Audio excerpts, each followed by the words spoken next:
학생 여러분 안녕하십니까? 조성원의 희망찬 국어 교실입니다. 자, 오늘은 문학의 표현 방법 중 바로 역설법, 반어법에 관련된 강의예요. 칠판 보면서 해볼까요? 자, 우선 역설과 반어는요, 수능에서 비슷하게 취급을 합니다. 자, 왜냐하면 이 역이라는 말은요, 우리가 한일전 축구를 하고 있었는데 지고 있다가 갑자기 거꾸로 이겼어요. 이걸 뭐라고 합니까? 역전했다고 하죠. 그래서 이 역자가 반대라는 뜻이에요. 그 다음 반어할 때 요 반자도 반대라는 뜻입니다. 그래서 두 개는요, 반대라는 의미에서 비슷하다라고 볼 수 있습니다. 자, 그래서 수능에서는요, 두 개를 넓게 보아서 역설적 표현, 역설적 상황이라는 말을 사용합니다. 그래서 수능에서는 사실 역설법과 반어법의 구분은 무의미해요. 자, 그리고 수능에서는 단 한 번도 역설법, 반어법으로 출제된 적은 없습니다. 그 이유는요, 수능은 이 뭔가 좀 넓은 사고를 측정하기 때문에 법이라는 말이 들어가면 개념이 좀 좁아지죠. 자, 하지만 내신 시험에서는 두 개를 아주 명확히 구별하기 때문에 오늘 이 시간은 구별 방법을 좀 배우도록 합시다. 자, 우선 역설과 반어입니다. 우선 두 개는요, 반대라는 말이니까 중간에 대조화살 표시가 들어가죠. 자, 우선 역설은요, 표현과 표현이 반대예요. 한마디로 반대되는 말이 동시에 나오는 겁니다. 자, 그래서 말이 안 되죠. 모순이죠. 자, 예를 들어보면 작은 거인. 자, 우선 거인은 우선 큰 사람을 말하죠. 근데 앞에 작다는 말이 꾸며주면 이게 말이 되지 않죠. 자, 그래서 표면적으로 딱 볼 때도요, 모순된 표현, 즉 문장 자체가 비논리적입니다. 자, 하지만 반어는 잘 봐라, 표현과 내면이 반대가 됩니다. 내면. 근데 문제는요, 요 내면이요, 숨어 있다는 거예요. 그래서 우리는 표현된 말만 보면은 말이 됩니다. 자, 하지만 문장만 볼 때는 논리적이야. 근데 상황까지 볼 때는 결국 그것이 거짓말임을 알 수 있죠. 예를 들어서 그녀가 나에게 사랑한다라고 말을 했어요. 근데 다음날 헤어지재요. 그럼 뭐예요? 결국 그 말을 할 당시에는 진심이라고 믿었지만 결국 다음날 상황을 보니까 그 말은 거짓말이었다라는 거죠. 자, 이렇게 바로 역설은 모순되는 거고 반어는 거짓말이다 라는 것 정도로 문제가 거의 다 풀립니다. 간혹가다 아주 헷갈리는 부분은 어떻게 풀면 좋냐면요, 칠판 봐.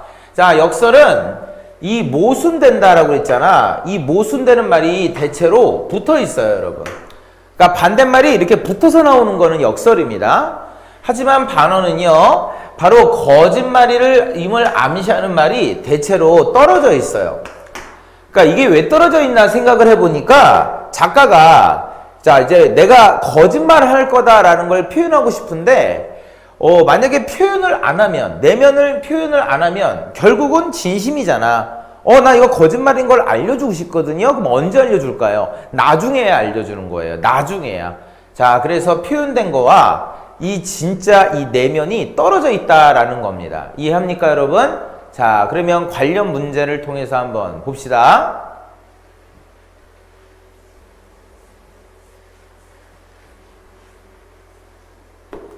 갈까요? 다음에 제시된 표현이 역설법이면 동그라미, 반어법이면 세모 한번 쳐볼게요. 자, 들어갑니다. 산구석에 처박혀 발버둥친들 무엇하랴? 비료값도 안 나오는 농사야예요. 뭔가 농사를 져도요, 자, 수확이 별로 없나 보죠. 자, 아예 여편네에게나 맡겨두고 쇠전을 거쳐 도수장 앞에 와 돌 때 우리는 점점 신명이 난대요. 신명이 뭐냐면 신이야, 얘들아. 신난답니다. 자, 우선 표면적으로 신난다. 말 돼요, 안 돼요? 됩니다. 근데 지금 상황이 어때요? 지금 비료값도 안 나오는 농사야. 지금 농사도 되지 않는 상황에서 신난다라는 것은 모순일까요? 거짓말일까요? 그쵸? 거짓말이죠. 됐어요? 그래서 반어가 됩니다. 어때요? 지금 표현하고 싶은 말과 결국 내가 상황이 어떻습니까? 서로 이렇게 좀 떨어져 있죠. 이런 떨어지는 느낌이 바로 반어예요. 자, 2번 가보자. 소리 없는 아우성. 아우성이 뭡니까? 막 소리치는 거죠. 근데 소리가 없을 수가 없겠죠. 자, 논리적인 모순이죠. 역설입니다. 다음 3번. 바라보노라. 온갖 것에 보이지 않는 움직임을 바라본데 보이지 않는. 얘들아, 보이지 않는데 바라볼 수 있나요? 서로 역시 반대말이죠. 역설이죠. 4번 해보자. 높이도 폭도 없이 떨어진대. 얘들아, 떨어지려면 뭐가 필요하니? 높이가 필요하죠. 근데 높이가 없는데 어떻게 떨어집니까? 역시 반대말이죠. 역설이죠. 그쵸? 넘겨볼까요? 자, 5번. 가는 댄잎에 초승달에 매달려 애틋한 밝은 어둠. 자, 어둠이 밝을 수가 없죠. 역시 모순입니다. 역설. 6번. 나는 아직 기다리고 있을 테요. 찬란한 슬픔의 봄을. 보통 슬픔은 부정적인 감정이죠. 찬란하다는 건 긍정이죠. 어떻게 슬픔이 찬란할 수가 있습니까? 모순되죠. 역시 역설. 7번 들어가자. 1자. 자, 농약으로 질식한 풀벌레의 울음이에요. 여기까지만 봐도요. 농약은요, 지금 풀벌레를 질식시키고 있죠. 농약은 긍정일까, 부정일까? 이거 부정이에요, 여러분. 자, 그리고 풀벌레의 울음은 약자입니다. 그리고 옆에 같은이니까 비유입니다. 자, 그러면 옆에 심화방송은 얘하고 같은이니까 똑같은 거죠. 그치? 다시 할게. 자, 같은 심야 방송이 잠든 뒤에 전파 소리죠. 그래서 전파 소리도 결국 여기 있는 약자의 소리예요. 또 같은이니까 비유죠. 듣기 힘든 소리 역시 약자의 소리죠. 근데 이 약자의 소리에 귀를 기울이지 말아 달래. 자, 우선 논리적으로요. 그 소리 듣지 마. 귀 기울이지 마. 말은 됩니다. 하지만 우리는 약자의 소리에 귀를 기울여야 하지 않습니까? 그치? 계속 읽자. 자, 확성기마다 울리는 힘찬 노래, 그리고 자동차 소리. 경쾌하냐 하니까 힘찬 노래, 자동차 소리를 긍정적으로 보죠. 그치? 자, 그래서 여기까지만 읽어도요, 약자의 소리에 귀를 기울이지 말고 바로 이런 힘찬 노래나 자동차 소리를 귀 기울여라 라는 얘기는 뭔가 좀 비꼬는 듯한 느낌이 들죠. 실제로는 약자의 소리에 귀를 기울여야 된다는 얘기예요. 그래서 7번은요 반어죠. 거짓말입니다. 자, 이제 8번 해보자. 우리의 사랑을 위해서는 이별이 있어야 된대. 한마디로 사랑하는데 이별하자는 거죠. 이게 말이 안 되죠.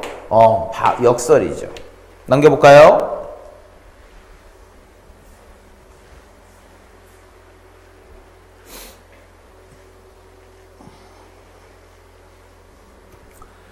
자, 9번 들어가 보자. 분분한 낙화, 결별이 이룩하는 축복. 결별이란 이별입니다. 보통 이별은 부정적인 상황이죠. 근데 축복한데 말이 돼요? 안 돼요? 안 되죠. 역설이죠. 10번 가보자. 밤에 홀로 유리를 닦는 것은 외로운 황홀한 심사래. 자, 우선 외롭다라는 건 부정적인 감정, 황홀하다는 것은 긍정적인 감정. 두 개가 모순되죠. 역설. 11번. 마음을 버리지 않으면 차지 않는데. 얘들아, 이거 이중부정이니까 역으로 해보자. 결국 버려야 찬다는 거지. 버렸는데 어떻게 찰까요? 역시 말이 안 되죠. 역설. 12번. 두 볼에 흐르는 빛이 정작으로 고와서 서럽대. 자, 우선 곱다라는 건 긍정적 상황 아니야? 서럽다라는 건 부정적 감정이죠. 고운데 왜 서러워? 역시 논리적 모순이죠. 역설. 13번. 사랑의 속박은 단단히 얽어매는 것이 풀어주는 것입니다. 자, 얽어매는 것이 풀어준대. 역시 말이 안 되죠. 역설. 14번. 배우려 안 배는 님 눈을 감았더니 보인대. 눈 감았는데 어떻게 보입니까? 역시 말이 안 되죠. 역설이죠. 또 해볼까요?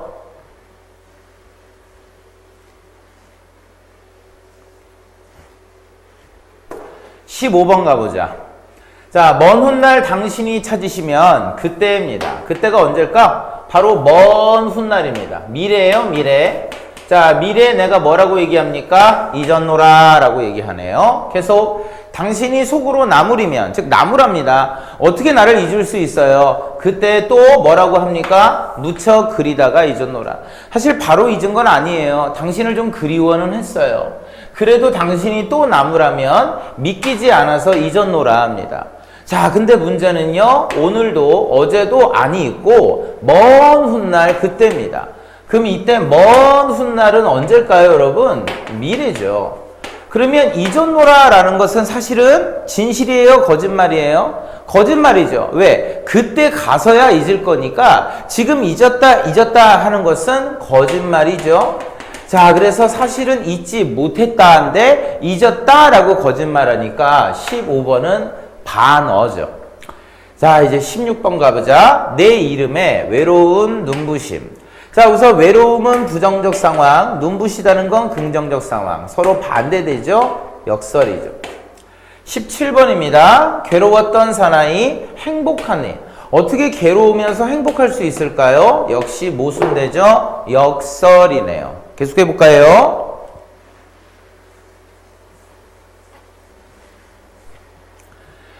자, 18번 가보자. 내가 그대를 생각한대. 계속 항상 그대가 앉아있는 배경에서 해가 지고 바람이 부는 일처럼 비유하는 거죠. 사소하게. 됐지? 자, 그러면 다시 볼까? 내가 그대를 어떻게 생각한다는 거야? 사소하게 생각한다. 나는 당신을 사소하게 생각합니다. 라고 고백한 거예요. 근데 문제는 어떻게 사소하니? 처럼 보이지? 해가 지고 바람이 부는 일처럼 사소하대. 그럼 상상해봐. 얘들아, 해가 지는 게 사소하니? 해가 안 진다고 생각해봐. 모든 게 다 타죽죠. 자, 그 다음 바람이 안 불어봐. 우리 공기의 순환이 안 되죠. 그러면 이 해가 지고 바람이 부는 일은 절대로 사소하지 않지. 뭐 어떤 일일까? 소중한 일이 되지 않을까? 그래서 결국 나는 표면적으로는 당신을 사소하다고 생각하지만 이면적으로는 아주 소중하게 생각하는 거야. 이해했을까? 그래서 결국 사소하다라는 건 거짓말이 되는 거다. 그래서 반어가 되는 거예요. 자, 이제 19번 가자. 자, 삶은 계란 껍질이 벗겨지듯 묵은 사랑이 벗겨질 때 붉은 팥밭에 푸른 새싹을 보래. 자, 얻는다는 것은 잃는데. 선생님, 얻는데 어떻게 잃어요? 말이 안 되죠? 역설이죠. 자, 20번. 굶주리는 마을 위에 노을이 떴대. 자, 근데 환히 곱대. 자, 이거 좀 어렵다. 자, 지금 상황은 굶주리는 상황이야. 자, 근데 노을을 보고 곱다라고 얘기하지. 자, 우선 노을 보고 곱다라고 얘기하는 건 말이 돼요, 안 돼요? 아, 말은 돼요. 아니, 노을이 곱다는 게 왜 말이 안 됩니까? 근데 문제는 지금 상황이 굶주리는 상황이죠. 아니, 배가 고픈데 이런 아름다움을 느낄 수 있을까요? 그래서 이 곱다라는 건 거짓말이 되는 거다. 그래서 반어가 되는 거예요. 됐을까요? 자, 이제 하나만 더 해볼까요? 21번. 자, 나는 이 겨울을 누워 지냈습니다. 사랑은 사람을 잃어버렸대. 즉, 이별한 거죠. 자, 근데 이 겨울 누워서 편히 지냈대. 아니, 지금 이별한 상황인데 편하다는 말 거짓말이겠죠? 반어가 되겠죠. 자, 22번 가자. 나는 매일 밤 수색으로 가면서 수색으로 가지 않는데. 수색이라는 곳을 지금 가고 있는데 거기를 가지 않는다. 말이 안 되죠? 역설이네요. 23번. 자, 여기 볼까? 나는 이대로 외로워서 좋대. 자, 외로웠다라는 건 부정적 상황이죠. 그것을 좋다라고 얘기할 수 없죠. 역시 반대죠. 역설이네요. 하나만 더 해봅시다. 자, 24번. 산에서도 산을 그린대. 그리다라는 건 그리워한다는 거다. 보통 이 그리워한다는 건 대상이 내 옆에 있을 때 없을 때? 없을 때죠. 근데 산 안에 있잖아. 있는데 어떻게 산을 또 그리워합니까? 말이 안 되죠. 한마디로 당신이 내 옆에 있는데도 당신이 보고 싶어. 말이 안 되는 겁니다. 역설이죠. 자, 25번입니다. 자, 갖고 싶어 갖지 않는데. 갖고 싶은데 왜 갖지 않아? 역시 논리적 모순이죠. 역설. 26번 해볼까? 자, 쭉 읽다 보면 여기 이런 말이 있어요. 남아있는, 비어있는 세 개입니다. 자, 남아있는데 텅 비어있대. 역시 말이 안 되죠? 역설이네요. 한 세트 더 있네요. 자, 27번 가보자. 아마존강은 여기서 아득히 멀어 열대어들은 수족관 속에서 목마르대. 수족관 안에는 물이 가득하겠지. 근데 어떻게 목마를 수 있을까? 역시 말이 안 되는 역설이죠. 자, 28번 해보자. 이 적은 주머니는 짓기 싫어서 짓지 못하는 것이 아니라 짓고 싶어서 다 짓지 않는 거래. 짓고 싶은데 짓지 않는다? 역시 말이 안 되죠? 역설이죠. 29번. 옹숭그리고 살아난 양이 지금 살아났어. 근데 서럽대. 보통 살아났으면 뭔가 감격하고 환희를 해야 되는데 서럽다라는 건 부정적, 슬플 때 나오잖아. 역시 반대죠. 역설. 자, 30번입니다. 자, 겨울은요, 무지개래. 자, 겨울은 차가움의 이미지야. 부정적. 무지개는 아름다운 이미지죠. 동그라미. 어떻게 겨울이 아름다운 무지개가 될 수 있을까? 역설이죠. 자, 이런 식으로 해서 역설과 반어를 찾는 방식을 30문제를 통해서 살펴봤어요. 자, 역설은 모순입니다. 그리고 반대되는 말이 보통 붙어 있고요. 반어는요, 거짓말이죠. 반대되는 말이 보통 떨어져 있다. 이 공식으로 거의 해결되네요. 자, 고생하셨습니다. 여기까지.